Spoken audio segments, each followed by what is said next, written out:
Hi little explorers, my name is Carolan from the Macarthur Centre for Sustainable Living, and today we're going to make an amazing craft. It's going to be a little bit technical, but it is our wonderful little giraffe. He's not very little, is he? Okay, so this is all made out of bits and pieces that you might have lying around the house. So it is going to be a bit longer and a little bit more technically difficult than other times. But let's see how we go. So what you're going to need for it is you're going to need a lot of tubes. Okay, you need about 3 or 4 of the long tubes, or if you're going to use the little toilet roll tubes, you can. If you're doing it for a preschool or anything, you cannot use these. You need to only use hand roll, paper towel roll tubes, or cling wrap tubes, things like that, or wrapping paper tubes. But anyway, you need quite a few. So you need enough for the legs, the neck, and for the head. Okay, so we need at least 5 small tubes and 1 long one. We also need yellow paint, we need some brown paint, glue, scissors, black texture, and of course our body is a tissue box. We need some paint brushes as well so that you can paint the box. Alright, so there's a few things you can do. You can either paint all your items separately and then attach them together. But I found with the amount of tape that we required to connect it all, it was best to create the creature and then paint it all together. Okay, it's all right. So there's quite a few steps, so bear with me. So with our tissue box, you can mark out a bit of a hole for where you're going to put your neck for your giraffe. So all I did was trace the tube and then cut it out, and then the tube can go inside the tissue box. But noticing that that is the underneath side. We want the flat box to be the top of the body. So we've got our neck in. So now to secure it, we need to put some tape all the way around it. So we're putting that on 4 sides. And this is the process by how you'll attach all the legs as well, but I didn't put holes in those.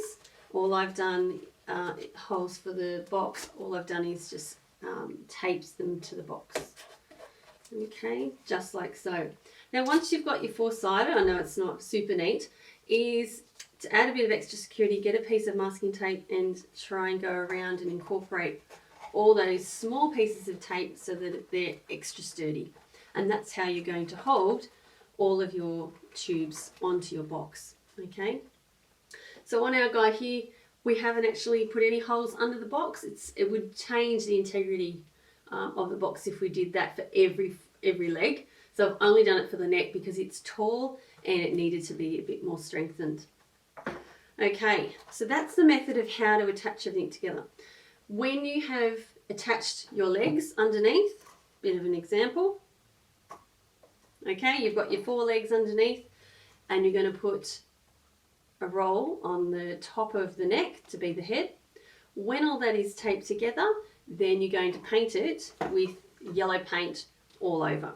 Now the key to this is using a big brush, because the kids, there's lots to do. They'll get bored with it if they can't get that coverage really quickly. So getting a nice cheap big brush that they can do nice easy sweeping motions with to paint our giraffe is a really good idea. Okay, while that is drying, here's one I prepared earlier. So here's our yellow giraffe. I'm going to move our friend away. With our yellow giraffe here, he's all dry, no features on him just yet. What I also needed to do is explain how we're going to create our mane that's on the back of his neck. And all I did was paint a piece of paper, scrap piece of paper that I had, and I ended up doing it on both sides. Okay, and this is so that we can have brown paper. Only because I didn't have any, but if you have brown paper, you can just use that. If you don't want to worry about a mane, that's okay too. Basically all I did was cut a 4 centimetre strip, folded it in half, okay, painted it both sides as I said, and then with my scissors I have cut only to the halfway point of when it's been folded in half. So I've just cut to the middle of that fold, and I'll keep continuing with that. I'll move our little guy out of the way so that we're only doing small little cuts halfway through the paper. Hopefully you can see this all the way to the end. Now with the paper, it was longer than my tube, so what you have to do is obviously hold it up against your neck tube to make sure that it is the right size. Okay, so what we're going to do now is put glue on that flat part of the mane. There's our glue. Go all the way up. Lots of glue. If you find a glue stick doesn't work, please try PVA. Okay, and then I might turn the other way. Pop that onto the middle of our tube. Off we go, just like so, so that we are getting that mane effect. I'm doing it backwards, so bear with me.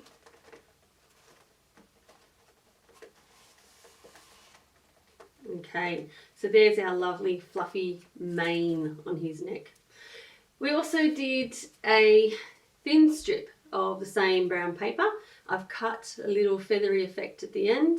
We're just going to fold a little piece of that down and make that little tab that we glue. So we're just going to put some glue onto there. This is our tail.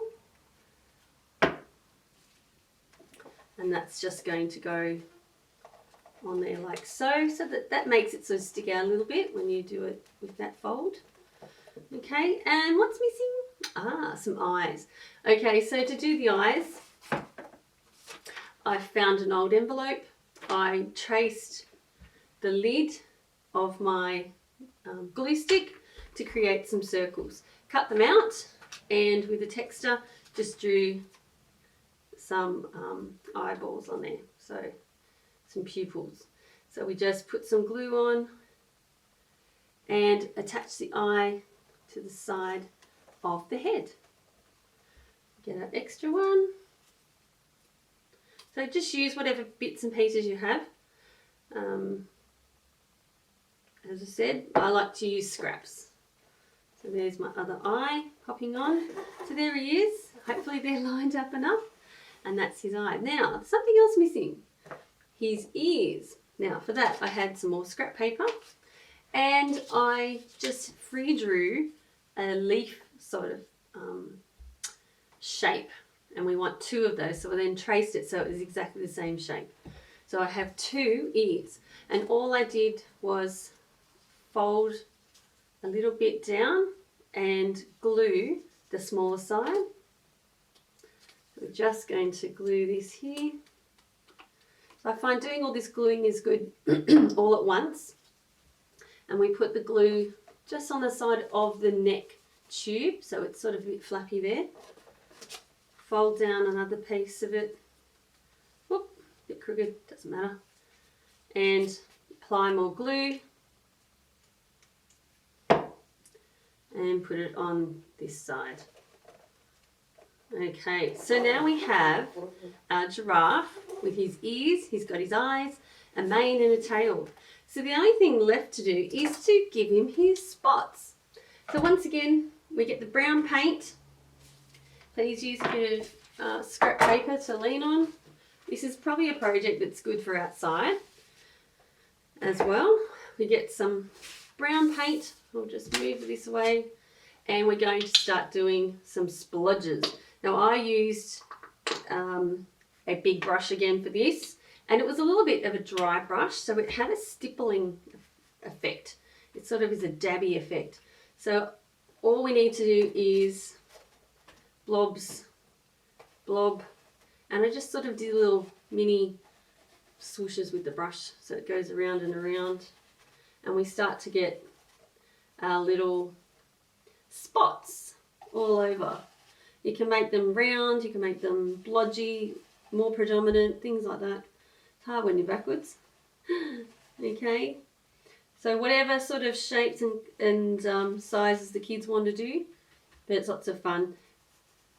Okay, and then of course when you've covered him all over and the kids have had fun with that, you just put him in the sun to dry. Okay, I'll move him to the side again. So there you have it. That is all we need to do to create our awesome giraffe. I hope you've enjoyed today, and we'll see you next time at Little Explorers. Bye for now.